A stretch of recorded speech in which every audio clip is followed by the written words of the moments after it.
Bonjour. Je tiens d'abord à remercier Alka pour m'avoir cette possibilité de présenter mon travail. Je suis vraiment ravie de découvrir le travail des autres. C'est passionnant. Je viens de Biarritz, où je vis depuis 10 ans. Je suis d'origine russe. Et mon éducation de base, je suis sociologue de la culture et j'ai travaillé longues années. Donc, ma petite jeunesse est tombée dans les périodes très turbulentes, donc un espace post-soviétique. Donc, bon, c'est pas terminé et je pense que c'est bien pour ça. Ma démarche, elle est détournée donc vers l'art, vers la créativité et vers la recherche de la beauté. Dans la photographie, mes thématiques principales, donc vous avez bien compris que je suis photographe. Je vais me cacher derrière les images d'ailleurs. Je vais rester grande place des visuels à parler parce que je pense que ça s'explique mieux que toute parole que je puisse dire. Et donc, les principales de mes démarches, c'est les mouvements, la danse, les corps humains, sous toutes ces formes. Donc, je travaille beaucoup sur l'évolution des perceptions des corps humains. Aussi la matière, donc autant que la matière donc tout simple. Donc ça peut être architecture aussi dans les grands plans. J'ai fait une série de travaux sur architecture. Et là, on va démarrer. Je présente quelques expositions que j'ai réalisées. Cette exposition, il y a aussi un album qui était lié à ce travail-là. Donc ça s'appelle Danse absolue délicat. Pour moi, c'est très important ce titre absolu délicat. Oh. Parce que ça explique, je pense, que la base de mon rapproche vers tout mon travail que je continue sur la danse et sur les gens. Donc, c'était une très grande exposition à la crypte Saint-Eugénie à Biarritz en 2016. Donc, c'est toujours, souvent mes projets sont liés au temps d'aimer la danse, les festivals à Biarritz. Donc, le prochain projet, c'était lié sur le vieillissement du corps. Donc, c'est un projet qui est en cours encore. Ça parle ce qui devient avec un danseur quand on arrête de danser. C'est un peu le thème des tabous, parce que quand on sent un accidental, on arrête. Et qu'est-ce qui se passe après? Comment on vit ça? Comment on... parfois, ça me manque de vocabulaire. Comment on voit notre corps? Donc, pour moi, l'âge, c'est la possibilité de faire des choses autrement, de s'exprimer autrement. On n'est pas dans les performances, mais on est dans la grâce. Voilà. Donc, pour moi, c'est un projet très important. Donc, j'ai plusieurs choses autour du vieillissement, plusieurs projets, donc je ne vais pas parler de tout en même temps. Et j'espère un jour que je vais éditer un livre à ce sujet. Ouais. Donc, par la suite, c'est lié un peu des temps de confinement parce que, bon, la danse, c'était un peu plus compliqué. Donc, il y avait seuls gens qui dansaient, c'était les piloteries au Pays Basque. Je suis passionnée par les sports, la chaise à punta.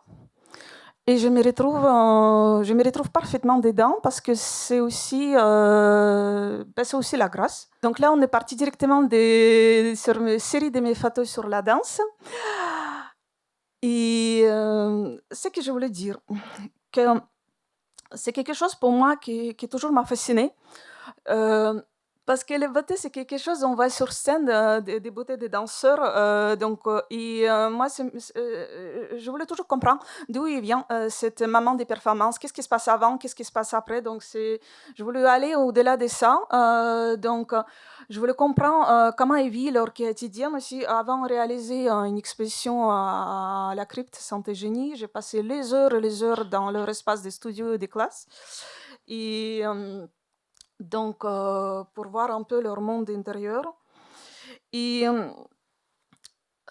j'ai découvert cette grande volonté, cet énorme désir d'arriver vers le but de ses rêves.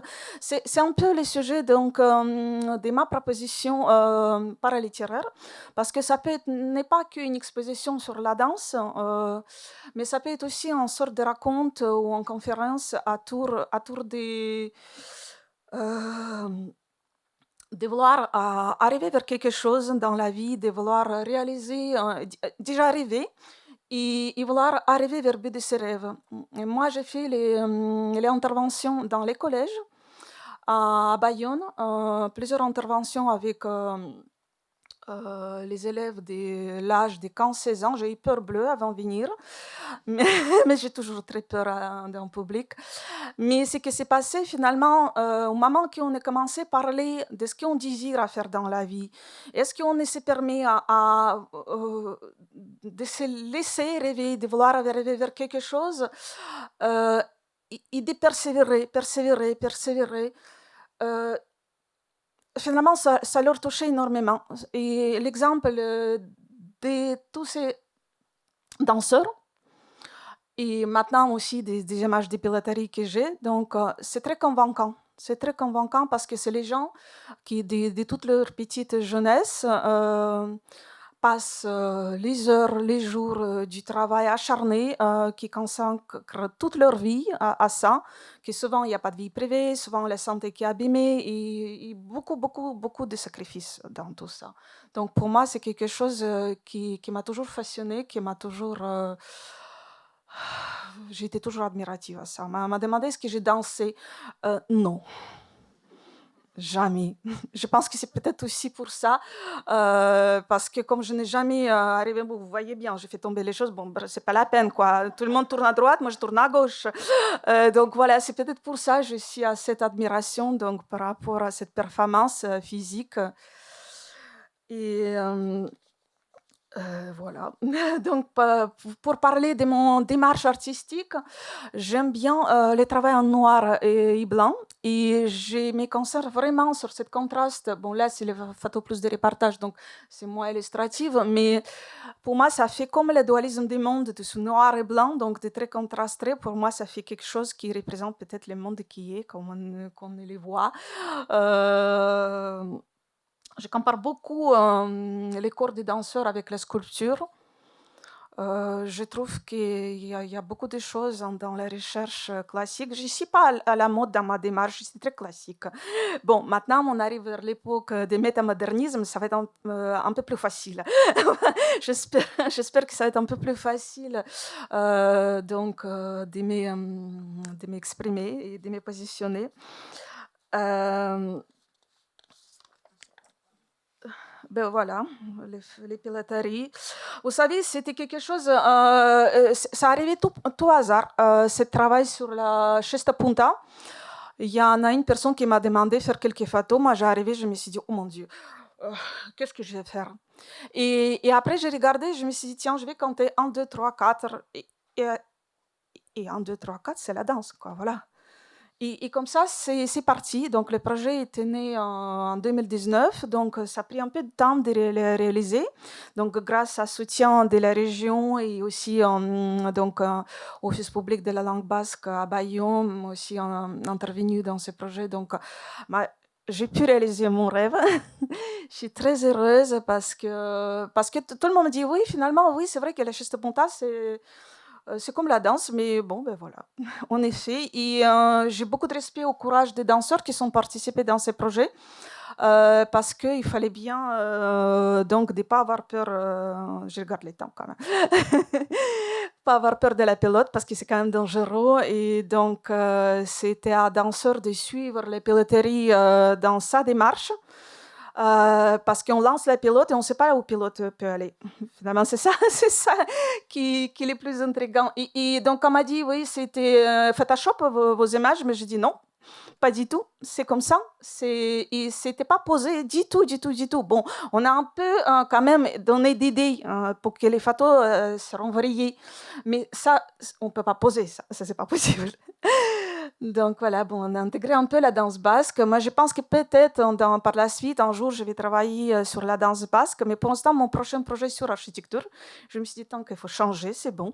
Il ne faut pas faire toujours les mêmes choses. Mais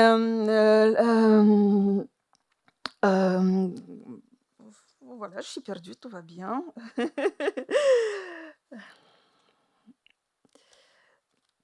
C'est énorme libération des corps qu'on voit dans tous ces mouvements de ces piloteries-là. Pour moi, les corps humains, c'est quelque chose que j'essaye, comment dirais-je, pour moi, ça fait sens. Sans anticiper sur la forme, j'essaye se concentrer sur ce que les corps produit, ce qu'ils disent. Donc, pour moi, il y a un terme, bon, j'ai formulé avec l'aide d'un danseur qui participait dans mon projet, donc Jacques Alberca, qui avait 80 ans quand on a fait les photos d'air. Corps-histoire.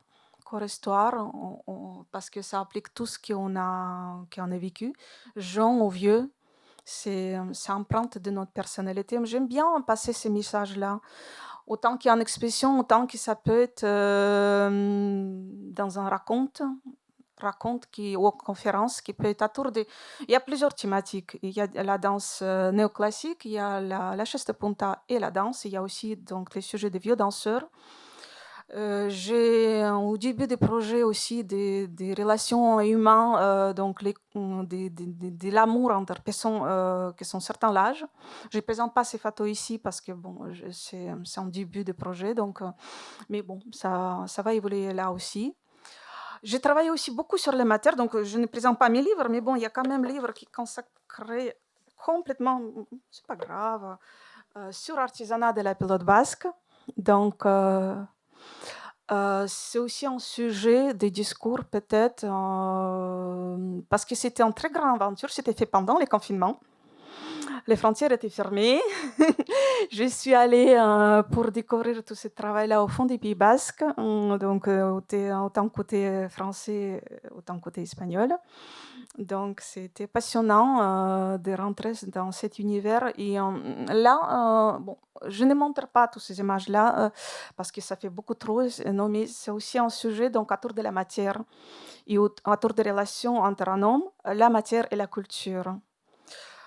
Je pense, voilà, je montre mon livre sur la pilote de la danse, voilà, comme ça, donc c'est fait. Et je pense qu'à peu près, j'ai fait le tour de ce que je voulais dire. Je vous remercie énormément pour votre attention, votre bienveillance. Et